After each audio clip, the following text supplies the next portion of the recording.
Deixe-me fazer uma pergunta que talvez você nunca tenha ouvido antes. Por que Deus precisaria de testemunhas? Se o plano de salvação já estava decidido antes da fundação do mundo, por que levar 3 homens ao topo de uma montanha para ver algo que eles não iam entender? Lucas 9:31 nos conta que, naquele monte, 2 homens falaram com Jesus sobre a sua partida, que ele estava prestes a cumprir em Jerusalém.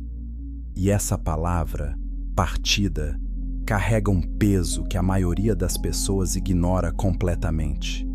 A maioria dos cristãos assume que a transfiguração foi um momento de glória, um espetáculo celestial, um brilho bonito para 3 discípulos sortudos.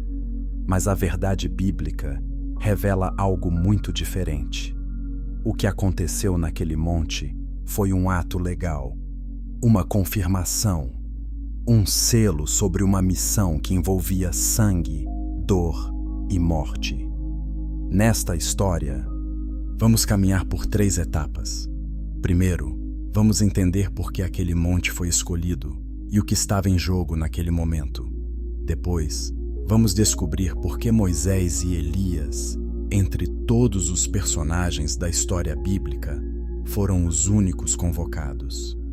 E por fim, vamos enfrentar a pergunta que poucos fazem: o que muda na nossa leitura dos evangelhos quando entendemos a transfiguração não como um show, mas como um tribunal?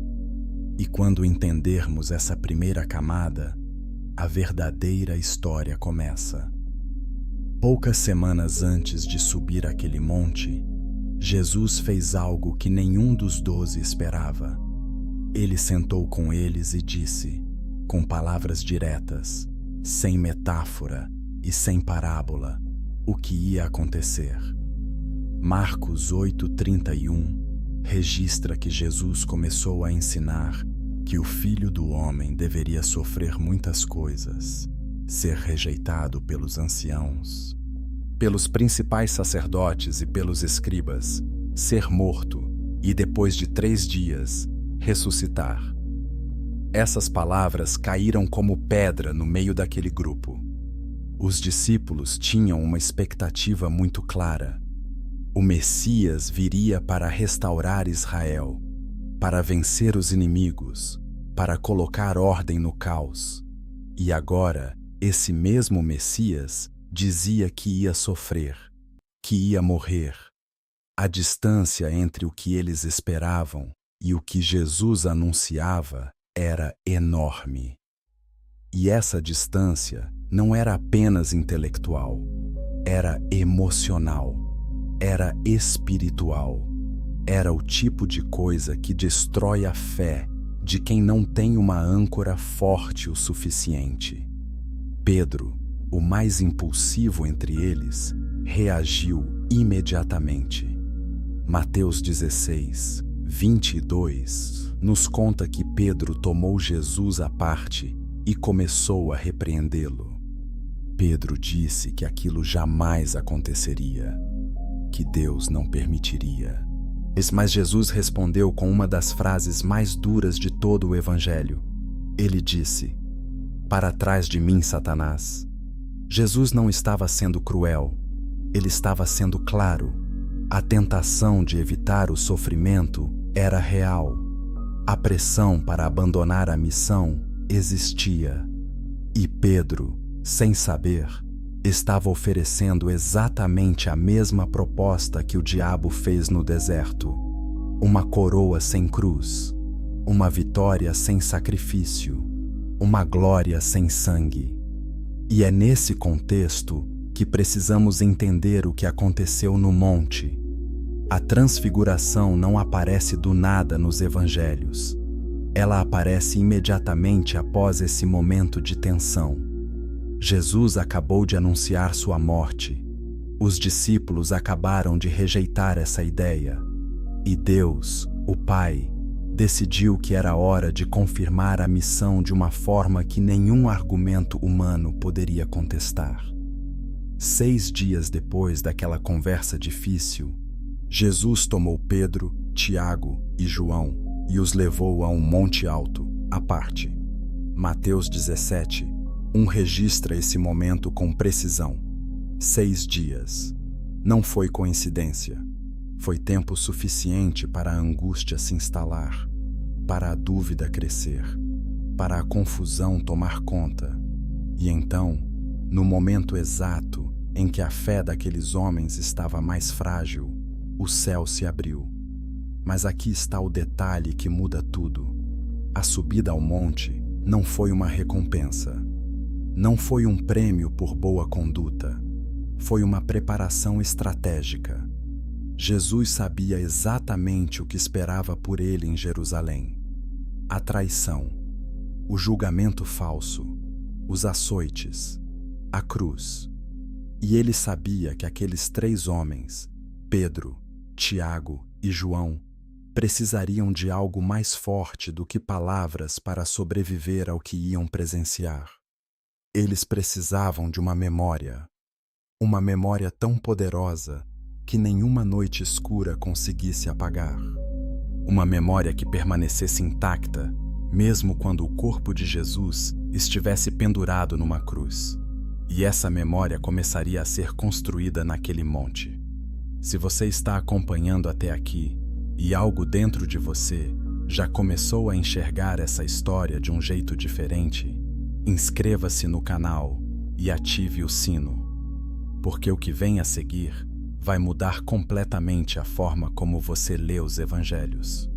O monte, na tradição bíblica, sempre foi um lugar de encontro entre o humano e o divino. Moisés subiu ao Sinai e recebeu a lei. Elias subiu ao Carmelo e desafiou os profetas de Baal. Abraão subiu ao Moriá e quase sacrificou seu filho. Os montes, nas Escrituras, não são cenários bonitos.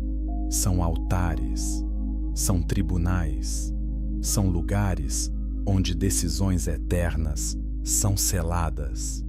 E o Monte da Transfiguração não era diferente. Ali, algo estava sendo confirmado. Algo que envolvia o destino de toda a humanidade.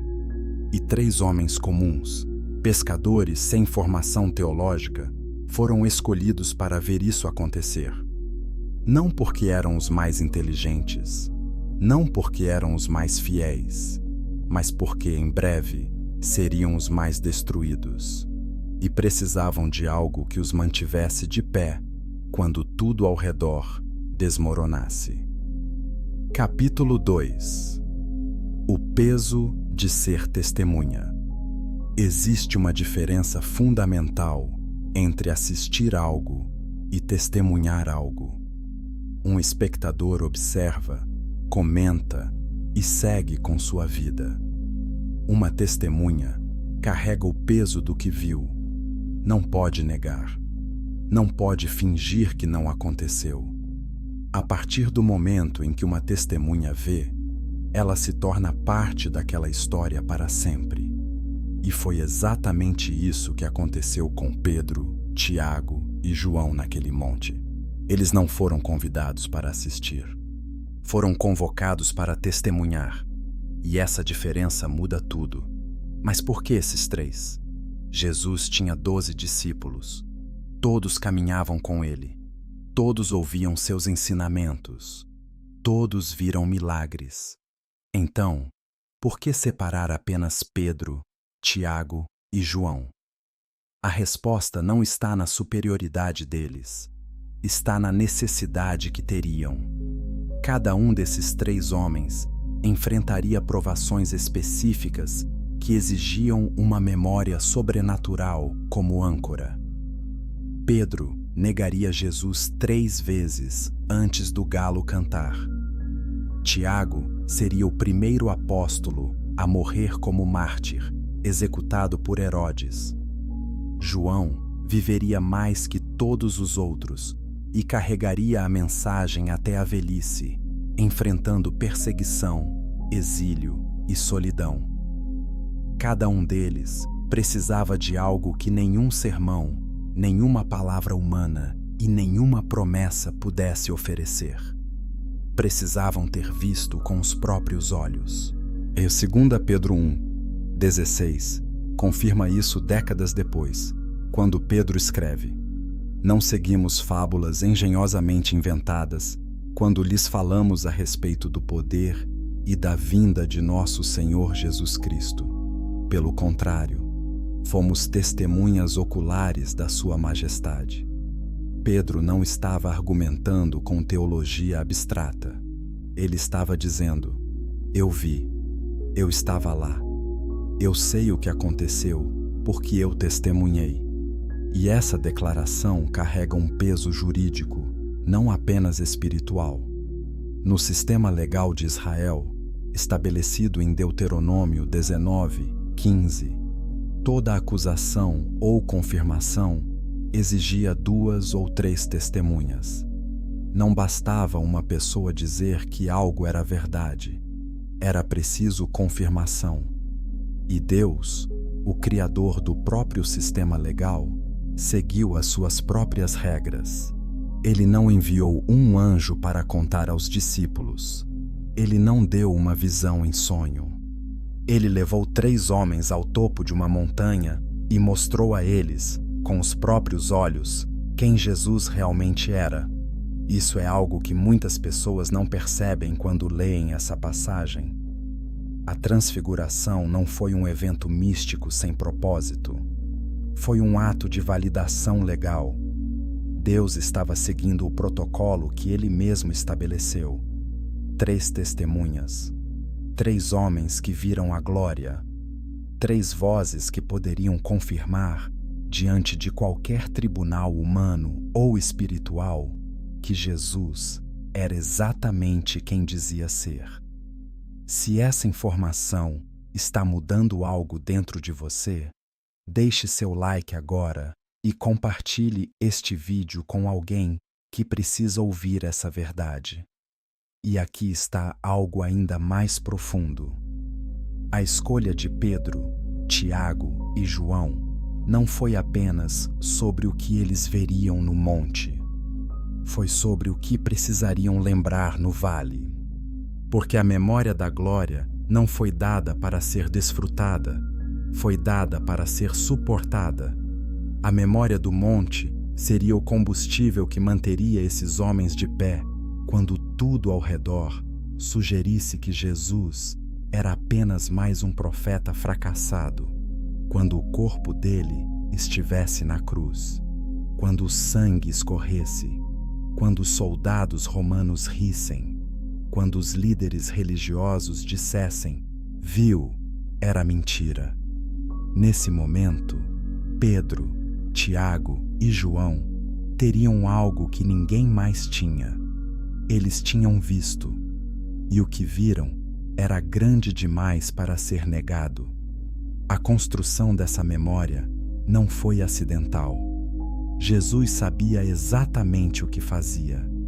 Ele conhecia Pedro, sabia que era impulsivo, corajoso e frágil ao mesmo tempo.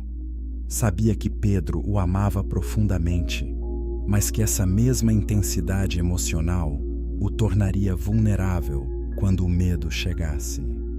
E é por isso que Pedro precisava subir aquele monte.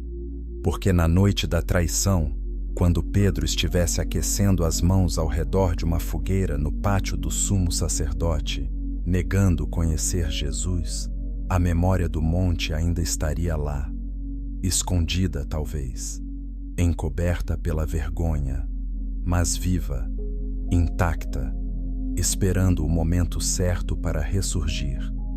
Tiago, por outro lado, seria o primeiro dos 12 a entregar sua vida. Atos 12:2 conta que Herodes mandou matar Tiago à espada. A tradição não registra as últimas palavras de Tiago. Não sabemos o que ele disse ou pensou, mas sabemos o que ele tinha visto. E a memória do monte, da glória, da voz do Pai, pode ter sido a última coisa que passou pela mente dele antes da espada descer. Não um argumento, não uma doutrina, uma memória, uma lembrança que nenhum rei, nenhum soldado e nenhuma ameaça conseguiu apagar. E João viveu mais do que todos. Sobreviveu à perseguição em Roma. Foi exilado na ilha de Patmos. E ali, já velho, escreveu o Apocalipse. As visões que João registra no Apocalipse são repletas de glória, de luz, de seres celestiais. E muitos estudiosos sugerem que a linguagem que João usa para descrever essas visões é profundamente marcada pelo que ele viu naquele monte, décadas antes. A transfiguração moldou a forma como João enxergava o sobrenatural, porque ele já tinha visto. E quando você já viu, nada mais parece tão estranho. 3 homens, 3 destinos diferentes, 3 necessidades distintas, mas uma mesma memória. E essa memória não foi um acaso. Foi uma construção deliberada do próprio Deus, que sabia que a fé desses homens seria testada até o limite, e que o único antídoto contra o desespero absoluto seria ter visto, com os próprios olhos, que o Jesus que morreu na cruz era o mesmo Jesus cujo rosto brilhou como o sol naquele monte. Mas o que exatamente eles viram quando olharam para cima? O que aconteceu no momento em que o céu se abriu? Isso é o que vamos descobrir agora. Capítulo 3. Quando o céu se abre. Mateus 17, 2 diz que Jesus foi transfigurado diante deles. O rosto dele brilhou como o sol. As vestes dele ficaram brancas como a luz. E essa descrição, por mais simples que pareça, esconde algo imenso. A palavra grega usada aqui é metamorfo. É a mesma raiz de onde vem a palavra metamorfose. E metamorfose não significa disfarce. Não significa que algo foi colocado por cima. Significa que a natureza interna se manifestou externamente. O que os discípulos viram não foi um truque de luz, não foi uma ilusão mística, foi a verdadeira natureza de Jesus aparecendo por um momento, como se a carne humana que ele usava fosse, por alguns instantes, transparente o suficiente para que a divindade por dentro brilhasse para fora. E esse detalhe é fundamental, porque durante todo o seu ministério terreno, Jesus operou dentro das limitações humanas. Ele sentiu fome, sentiu sede, sentiu cansaço, dormiu no barco durante a tempestade, chorou diante do túmulo de Lázaro. A divindade estava ali o tempo todo, mas encoberta. Filipenses 2, 7 diz que ele se esvaziou, tomando a forma de servo. E no Monte da Transfiguração, por um breve momento, essa cobertura foi levantada, não para impressionar, não para entreter, mas para confirmar, para que 3 homens soubessem, sem sombra de dúvida, que o homem que caminhava com eles, que comia pão e peixe com eles, que lavava os pés deles, era o Filho de Deus. E então, enquanto os discípulos ainda tentavam processar o que viam, 2 figuras apareceram. Lucas 9:30 identifica essas figuras como Moisés e Elias.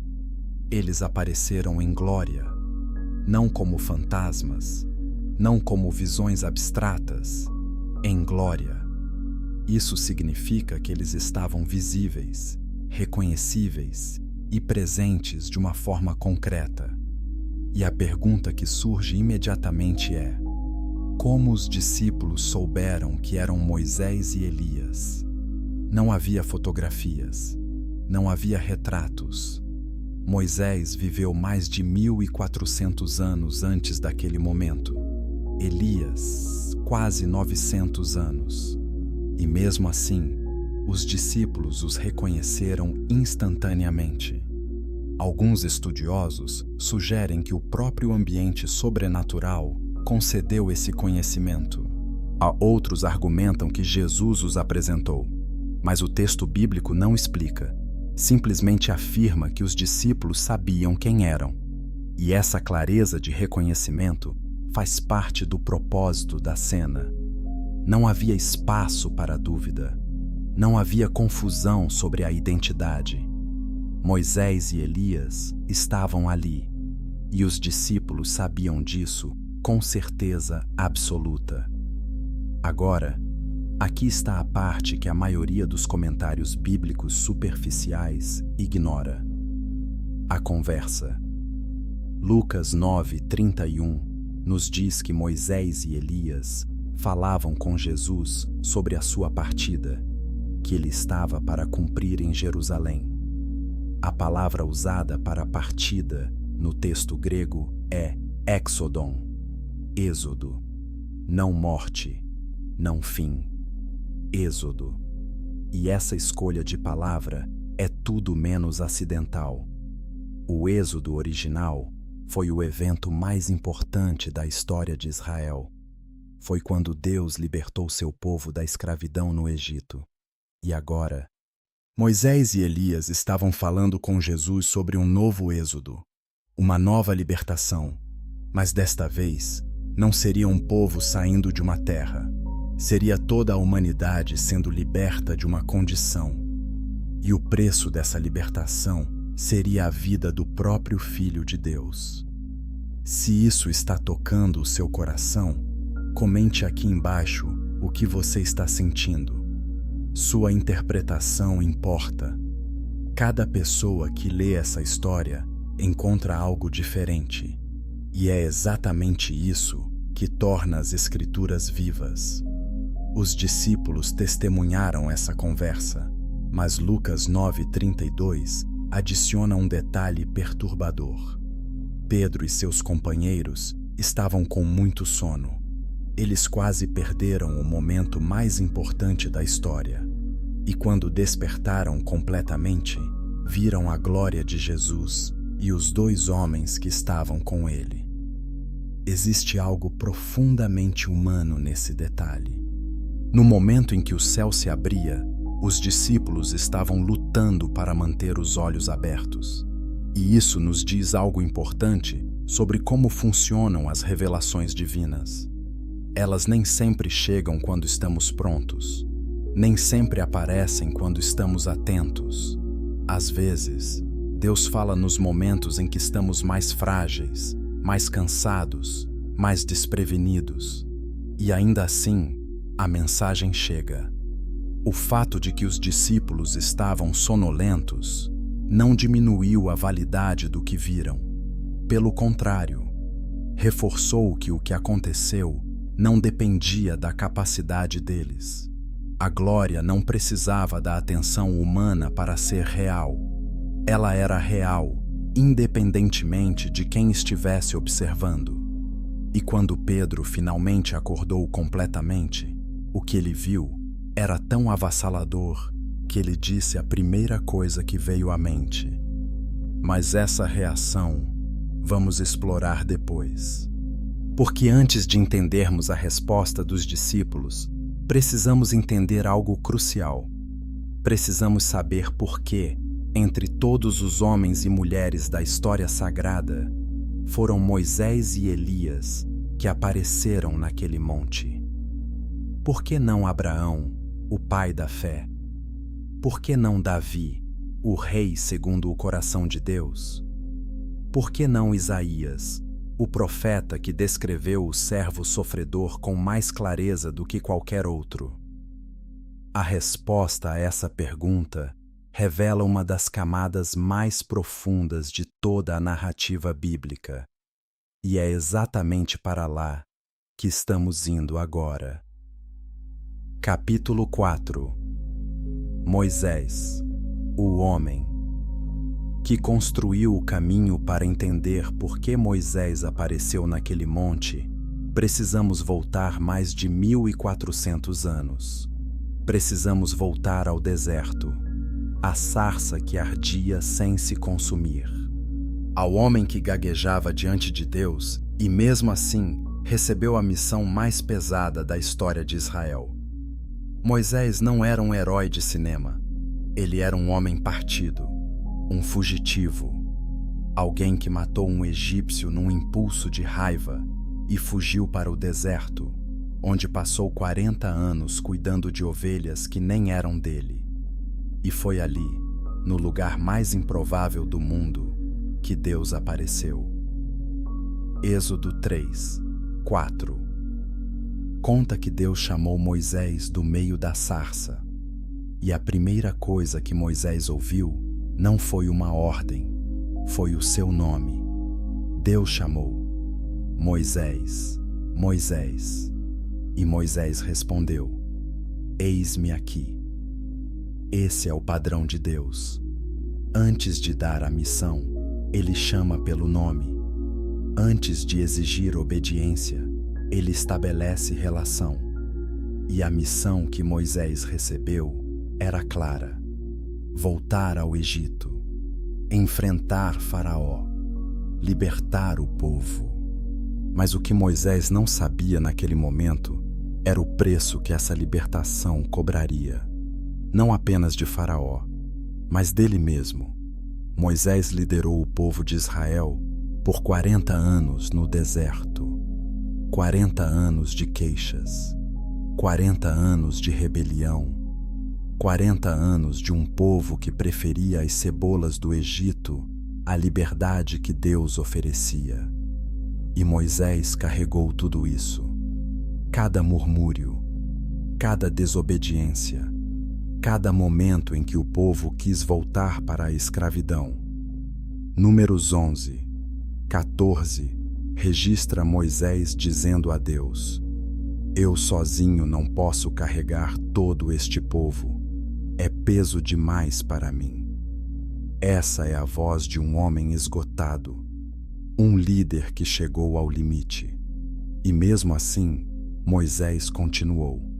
Não porque era forte, mas porque a missão era maior do que a fraqueza dele. E aqui está algo que conecta Moisés diretamente à conversa no Monte da Transfiguração. Moisés sabia o que era libertar um povo através de sangue. Na noite da Páscoa, em Êxodo 12, Deus instruiu cada família israelita a matar um cordeiro e colocar o sangue nos batentes da porta. O sangue era o sinal. Onde houvesse sangue, o anjo da morte passaria por cima. Onde não houvesse, o primogênito morreria. E o povo de Israel foi liberto naquela noite. Mas a libertação veio através de sangue, não através de discurso, não através de negociação, através de sangue derramado.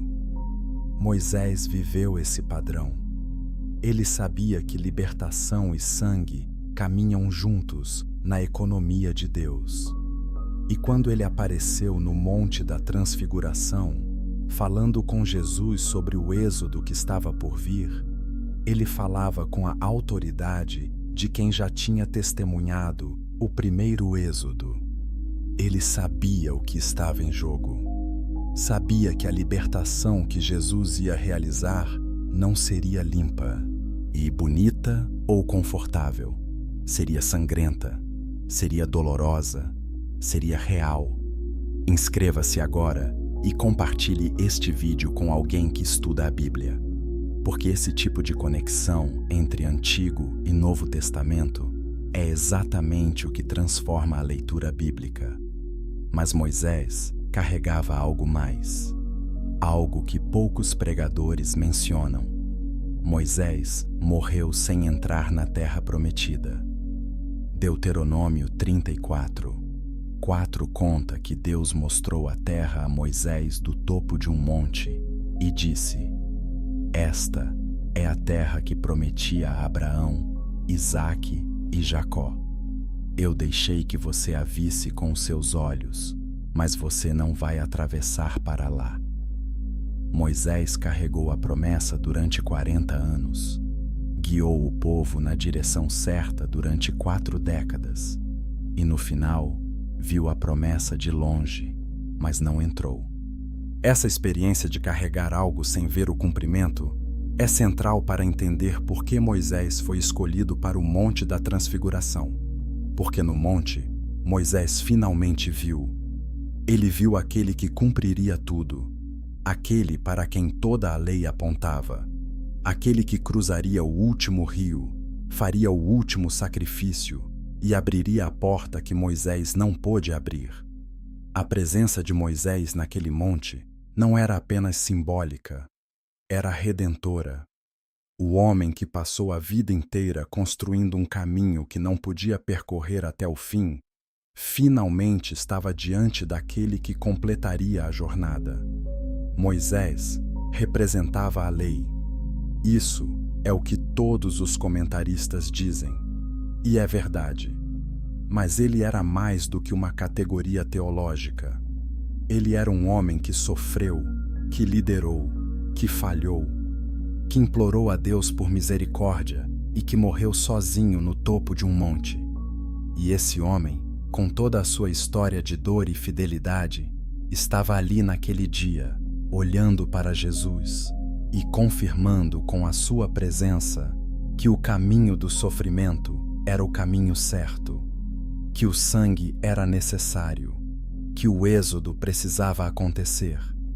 E se Moisés representava a lei e o padrão de libertação pelo sangue, havia outro homem ali que representava algo diferente, algo igualmente poderoso, a voz profética, a chama que não se apaga. E esse homem era Elias. E a história dele é tão profunda e tão humana quanto a de Moisés, talvez até mais, porque Elias conheceu algo que poucos homens na Bíblia conheceram. Ele conheceu o fundo do poço, e mesmo ali, Deus o encontrou. Capítulo 5. Elias, a voz que não se calou. Se Moisés era o arquiteto do caminho, Elias era a voz que gritava no meio do silêncio. Enquanto Moisés construiu um sistema, uma estrutura, uma lei que guiaria o povo por gerações, Elias fez algo diferente. Ele queimou, ele confrontou, ele desafiou reis, sacerdotes e nações inteiras com uma mensagem simples: voltem para Deus. E o preço que pagou por essa fidelidade foi altíssimo. 1 Reis 18 conta a história mais famosa de Elias, o confronto no Monte Carmelo. Israel havia se afastado de Deus. O rei Acabe e sua esposa Jezabel tinham introduzido o culto a Baal em todo o reino. Os altares de Deus foram derrubados. Os profetas verdadeiros foram mortos ou escondidos. E Elias, sozinho, desafiou 450 profetas de Baal para um teste público. Cada lado prepararia um sacrifício. E o Deus que respondesse com fogo seria o verdadeiro.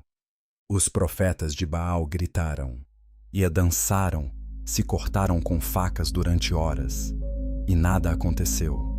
Então Elias mandou molhar o seu altar com água, não uma vez, 3 vezes, e orou uma oração curta e simples. E fogo caiu do céu, consumiu o sacrifício, a madeira, as pedras e até a água. E todo o povo caiu com o rosto em terra e disse: O Senhor é Deus, o Senhor é Deus. Esse foi o momento mais alto da carreira de Elias. A vitória absoluta, a confirmação pública e inegável de que o Deus de Israel era real. Mas o que aconteceu logo depois é o que torna Elias tão relevante para o Monte da Transfiguração. Porque logo depois dessa vitória esmagadora, Elias desmoronou. 1 Reis 19, 3 diz que quando Jezabel ameaçou matá-lo, Elias fugiu para o deserto. O homem que acabara de enfrentar 450 profetas sozinho, agora fugia de uma mulher. E não era covardia. Era esgotamento. Era o peso de uma missão que nenhum ser humano deveria carregar sozinho. Elias sentou-se debaixo de uma árvore no deserto e pediu a morte. 1 Reis 19:4 registra suas palavras. Basta, Senhor, tira minha vida. Esse é o fundo do poço. O profeta mais poderoso de Israel, o homem que fez chover fogo do céu, agora pedia para morrer. E Deus não o repreendeu, não mandou um sermão, mandou um anjo com pão e água, alimentou-o, deixou-o dormir e depois, com calma, chamou-o para continuar. Se você já se sentiu assim, se já chegou ao ponto de querer desistir de tudo, saiba que Elias esteve ali antes de você. E Deus não o abandonou. Comente aqui embaixo se essa mensagem tocou você, porque histórias assim precisam ser compartilhadas. E foi depois desse momento de desespero que Deus levou Elias a uma caverna no Monte Horebe. E ali aconteceu algo extraordinário. Deus não veio no vento forte, não veio no terremoto, não veio no fogo, veio numa voz mansa e suave. 1 Reis 19:12 descreve esse momento como um sussurro tranquilo, e isso revelou algo fundamental sobre a natureza de Deus. O poder de Deus nem sempre se manifesta no espetacular. Às vezes, a presença mais poderosa é a mais silenciosa, e é por isso que Elias foi escolhido para o Monte da Transfiguração. Não apenas porque ele representava os profetas, mas porque ele sabia o que era carregar uma missão impossível. Sabia o que era ser odiado pelo próprio povo que tentava salvar. Sabia o que era o esgotamento completo. E sabia o que era encontrar Deus no silêncio depois da tempestade. Elias entendia a solidão da missão de Jesus de uma forma que poucos outros personagens bíblicos poderiam entender. Porque Elias viveu essa solidão na própria carne. Além disso, Elias carregava outro elemento crucial. Ele não morreu de forma natural. Segundo Reis 2:11 conta que Elias foi levado ao céu num redemoinho, com um carro de fogo e cavalos de fogo. Ele não passou pela morte. E aqui está o contraste impressionante. Moisés morreu e foi sepultado por Deus numa localização desconhecida. Elias não morreu.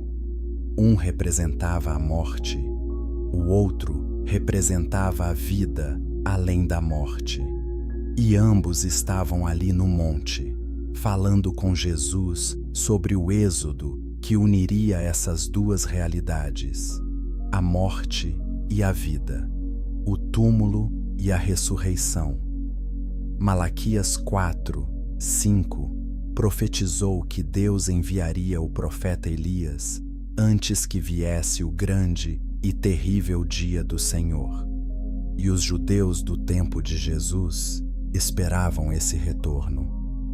Quando Elias apareceu no Monte da Transfiguração, essa profecia estava sendo cumprida de forma que ninguém esperava, não como um retorno permanente à terra, mas como uma testemunha, como alguém que confirmava que o dia do Senhor, o momento decisivo da história, estava prestes a acontecer em Jerusalém. Então temos dois homens, um que construiu o caminho e morreu antes de ver o destino, outro que gritou a verdade e foi levado antes de ver a conclusão.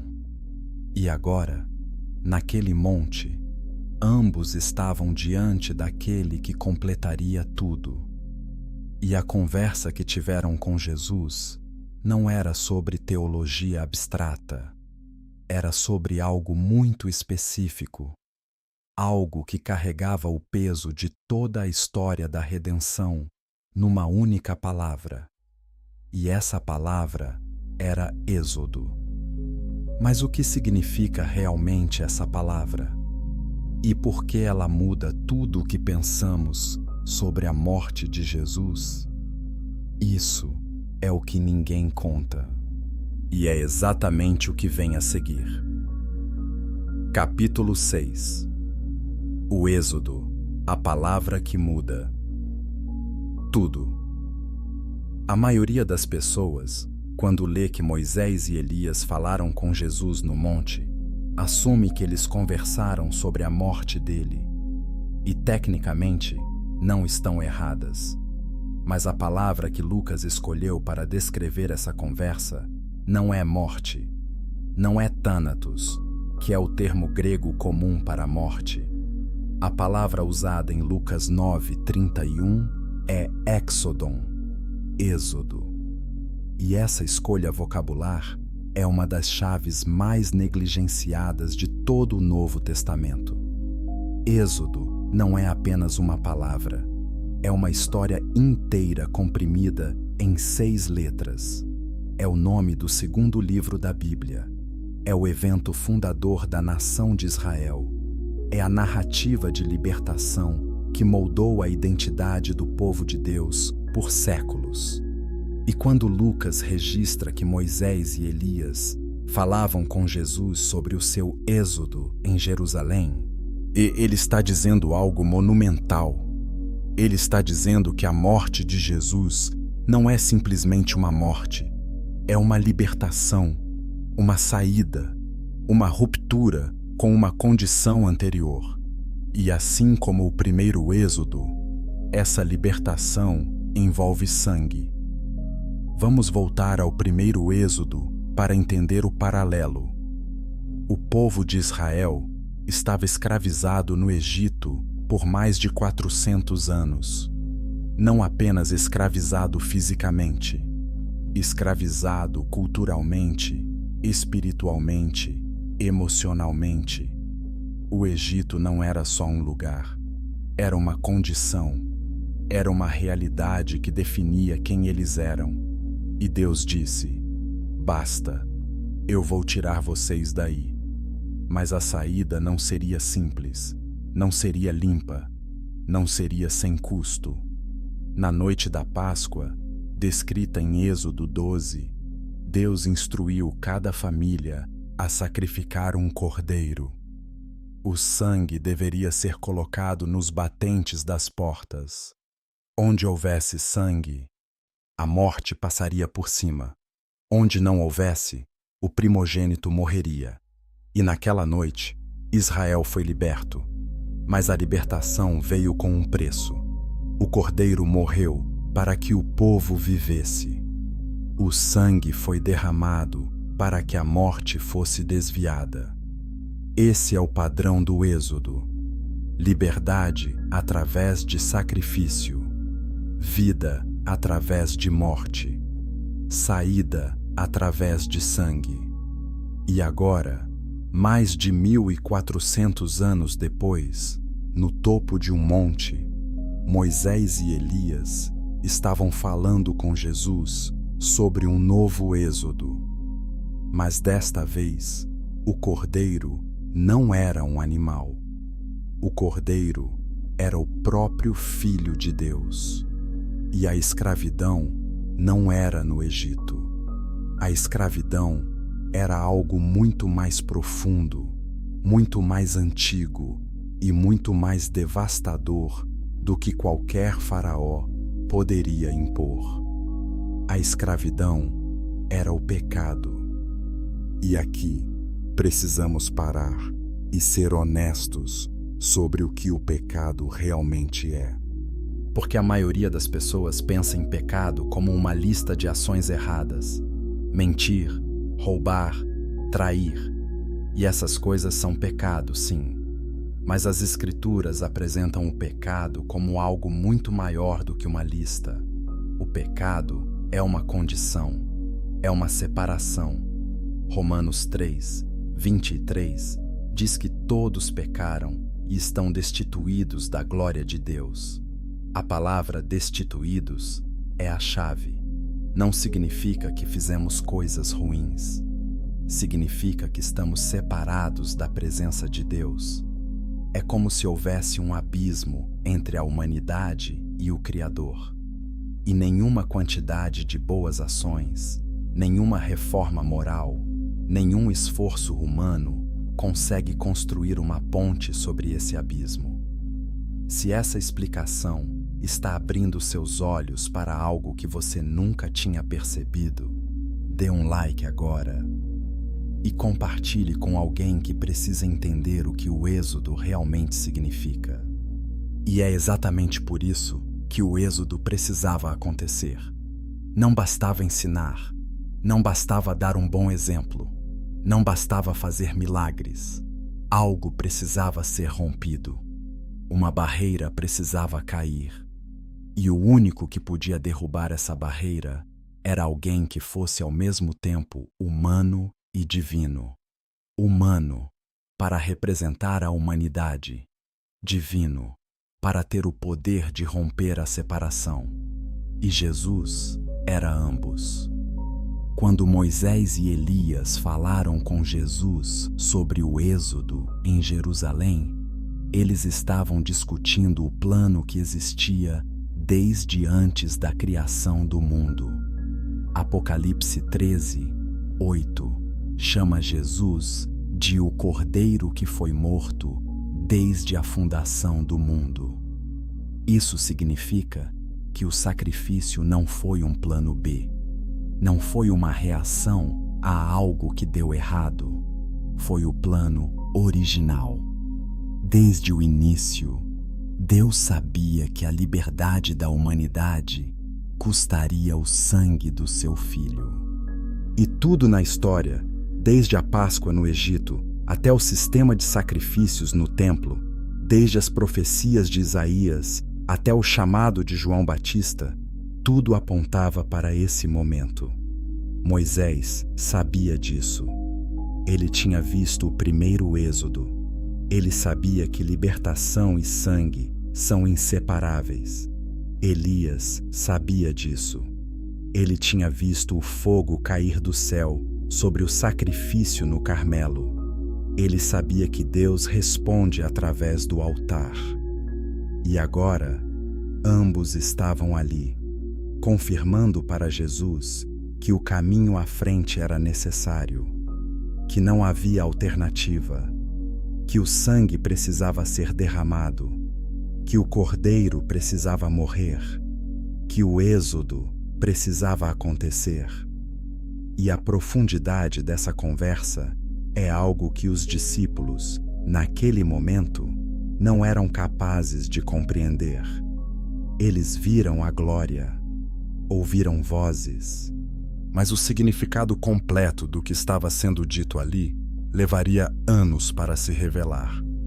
Somente depois da cruz, depois do túmulo vazio, depois de Pentecostes, é que Pedro, Tiago e João começariam a entender que aquela conversa no monte era o momento em que o céu confirmou o maior ato de resgate da história. E o que Pedro fez, logo depois de testemunhar tudo isso, revela algo impressionante sobre a natureza humana. Algo que todos nós fazemos quando estamos diante de algo grande demais para processar. Capítulo 7. A reação que nos revela. Pedro viu a glória, ouviu a conversa, testemunhou o impossível, e a primeira coisa que saiu da boca dele foi uma sugestão completamente fora de lugar. Lucas 9, 33 registra as palavras de Pedro. Mestre, é bom estarmos aqui. Vamos fazer 3 tendas, uma para ti, e uma para Moisés e uma para Elias. E Lucas acrescenta um detalhe revelador. Ele não sabia o que estava dizendo. Essa observação de Lucas não é um insulto a Pedro. É uma descrição precisa do que acontece quando um ser humano limitado se encontra diante da realidade ilimitada de Deus. A mente entra em modo de sobrevivência. E no caso de Pedro, o modo de sobrevivência se manifestou como uma tentativa de controlar o incontrolável. As tendas que Pedro queria construir não eram cabanas de camping. A palavra usada no texto grego é skenás, que remete diretamente às tendas do tabernáculo no deserto. Pedro, inconscientemente, estava tentando reproduzir o modelo antigo. Estava tentando criar um lugar fixo para a presença de Deus, como se pudesse capturar aquele momento e fazê-lo durar para sempre. Mas esse instinto, por mais compreensível que seja, revelava que Pedro ainda não entendia o que estava acontecendo. Ele queria ficar no monte, queria habitar a glória, queria que aquele momento fosse o destino final, mas não era. A glória do monte nunca foi projetada para ser habitada, foi projetada para ser carregada. A revelação não aconteceu para que os discípulos montassem acampamento e ficassem ali em êxtase permanente. Aconteceu para que eles descessem com algo dentro de si que nenhuma circunstância terrena poderia destruir. E Pedro, ao propor as tendas, estava, sem saber, repetindo a mesma tentação que tinha expressado semanas antes, quando repreendeu Jesus por falar sobre sofrimento. Pedro queria glória sem cruz, queria monte sem vale, queria luz sem escuridão. E essa é uma tentação que não pertence apenas a Pedro, pertence a todos nós. Quantas vezes tentamos segurar os momentos bons e evitar os difíceis? Quantas vezes preferimos a zona de conforto espiritual ao chamado real que Deus tem para nossas vidas? A reação de Pedro no monte é um espelho da nossa própria tendência de querer os benefícios de Deus sem o processo de Deus. Se isso faz sentido para você, comente a palavra processo aqui embaixo, porque entender isso pode transformar a sua caminhada de fé. E então, enquanto Pedro ainda falava, algo aconteceu que interrompeu tudo. Uma nuvem apareceu e os envolveu, e daquela nuvem veio uma voz. Mateus 17, 5 registra as palavras: Este é o meu filho amado, em quem me comprazo. Ouçam-no. 3 frases, diretas, sem espaço para interpretação alternativa. A voz do Pai fez 3 coisas ao mesmo tempo. Primeiro, confirmou a identidade de Jesus. Este é o meu filho. Não um profeta, não um mestre, meu filho. Segundo, expressou aprovação, em quem me comprazo. Mesmo sabendo o que vinha pela frente, o sofrimento, a cruz, a morte, o Pai declarou satisfação com o Filho.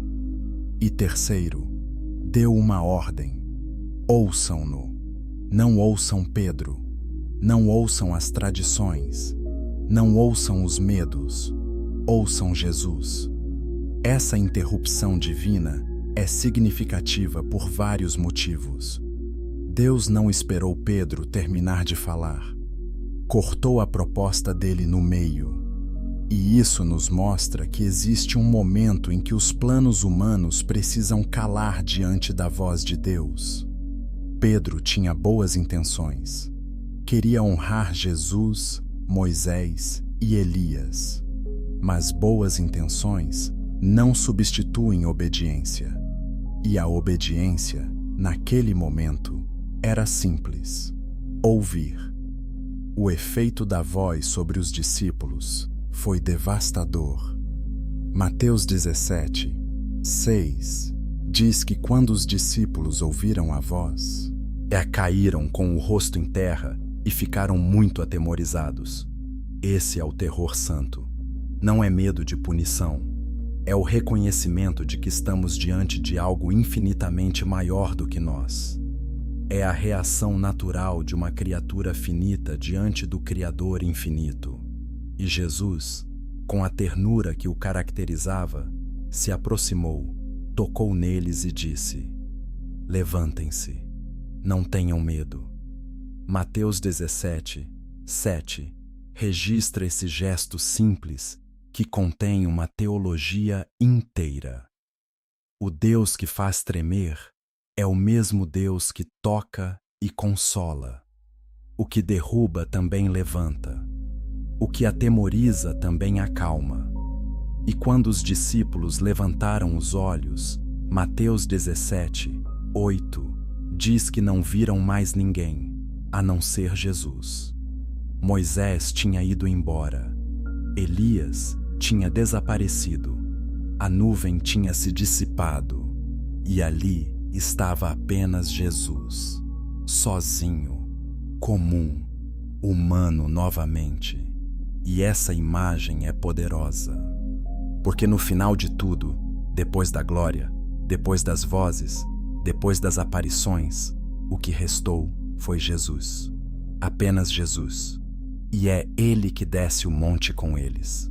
É Ele que caminha em direção a Jerusalém. É Ele que vai para a cruz.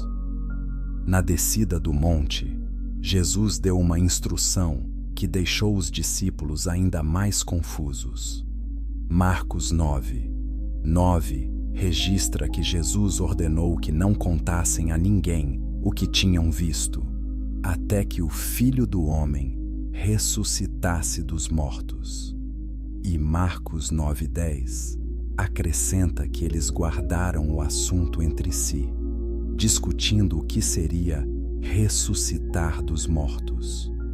Eles tinham acabado de ver a glória de Deus, tinham ouvido a voz do Pai, tinham visto Moisés e Elias, e ainda assim não entendiam a ressurreição.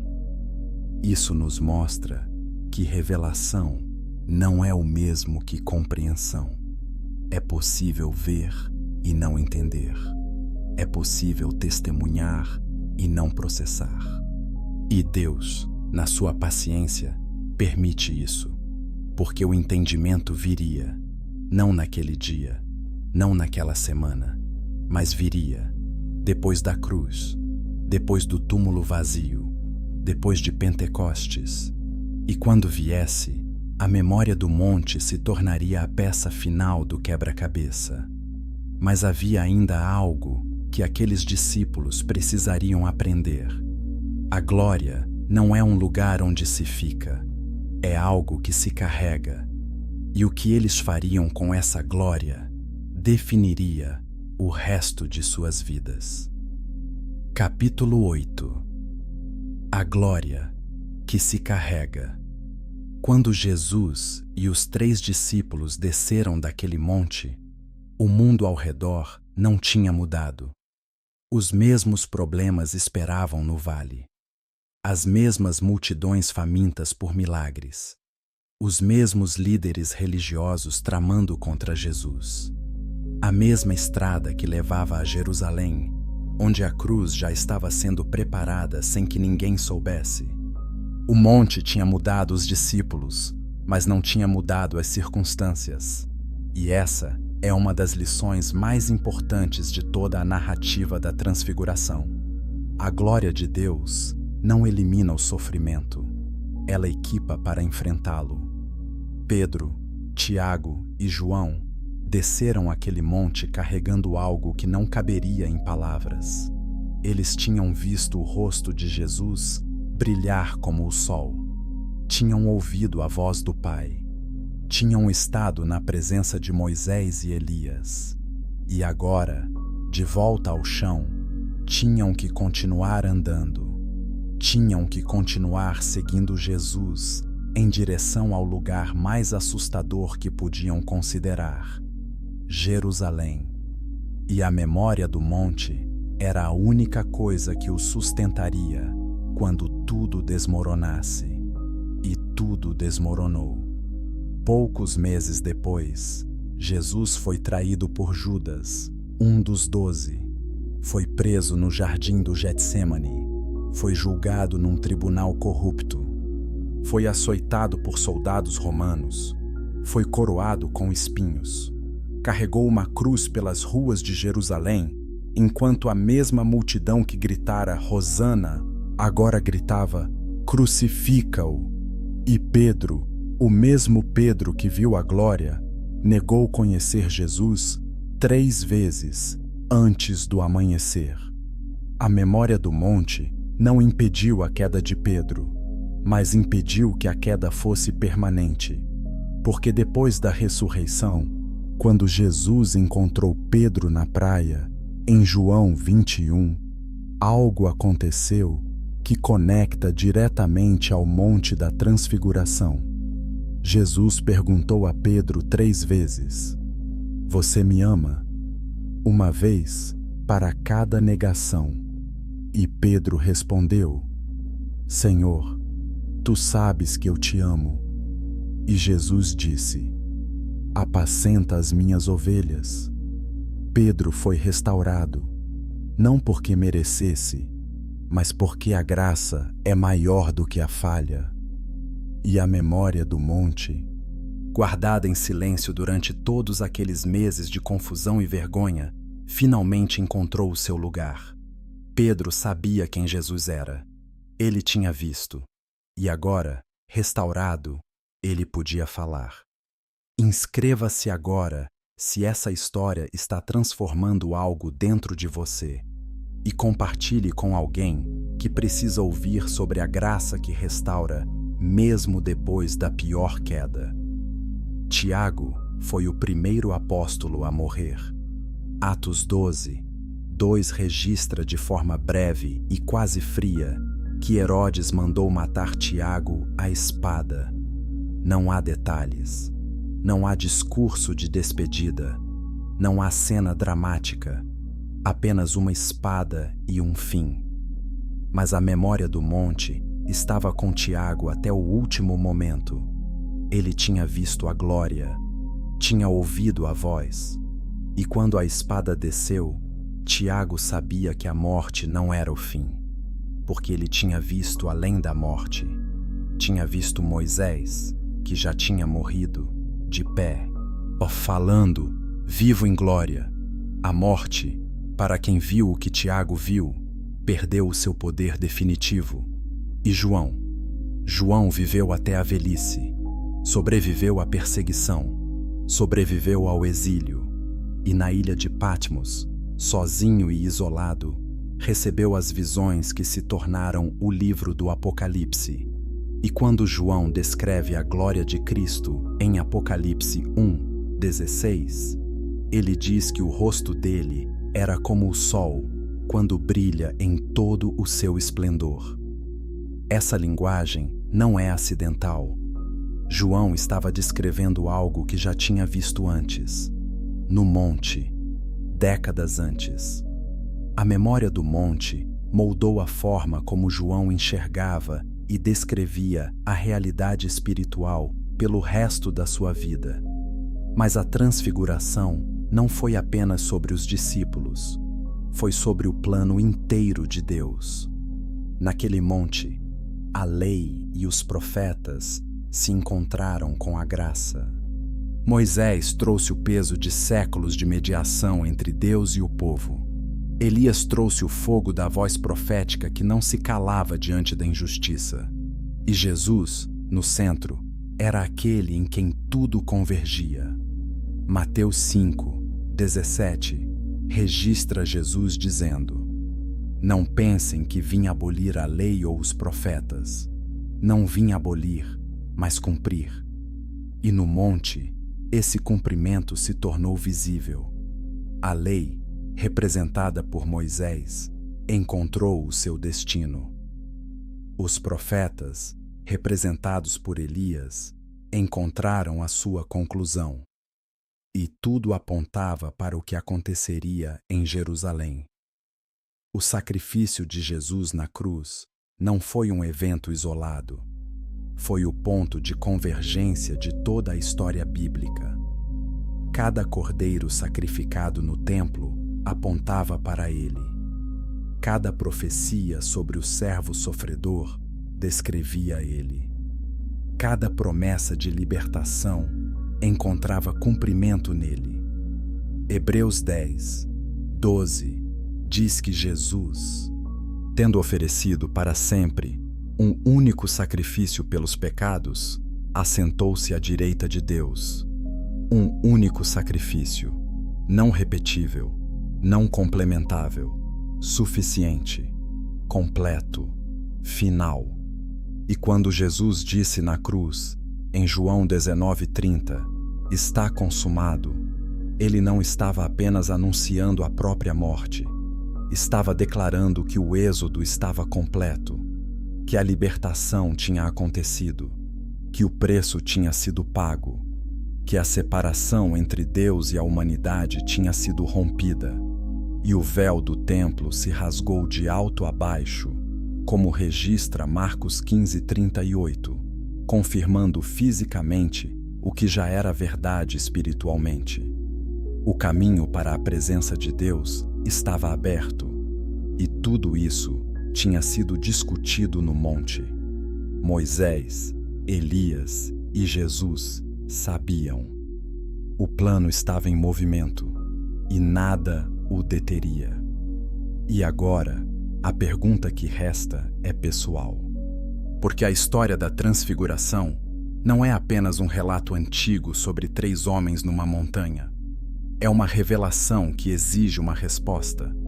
Se o êxodo aconteceu, se o sangue foi derramado, se a separação foi rompida, então cada pessoa viva está diante de uma escolha. O mesmo êxodo que libertou Israel do Egito, o mesmo êxodo que Jesus cumpriu em Jerusalém, está disponível agora. A porta está aberta. O sangue já foi aplicado nos batentes. E a questão não é se Deus fez a sua parte. Ele fez. A questão é de que lado dessa porta você está. Romanos 6, 23 diz que o salário do pecado é a morte, mas o dom gratuito de Deus é a vida eterna em Cristo Jesus, nosso Senhor. Essa é a oferta, não conquistada por mérito, não alcançada por esforço, dada por graça e aceita pela fé. E se existe algo que a transfiguração ensina com absoluta clareza, é isto: Jesus é quem ele diz ser. A lei confirma, os profetas confirmam, o Pai confirma e a cruz completa. Não há mais nada a provar, não há mais nada a esperar. O êxodo está completo e a glória do monte não é um destino distante, é uma realidade presente para todo aquele que ouve a voz e decide caminhar. Se esta mensagem tocou o seu coração, não guarde isso para si. Inscreva-se no canal, deixe seu like, compartilhe este vídeo com alguém que está buscando respostas e comente aqui embaixo o que essa história significou para você, porque a transfiguração não foi o fim da história, foi apenas o começo, e o próximo capítulo é o seu.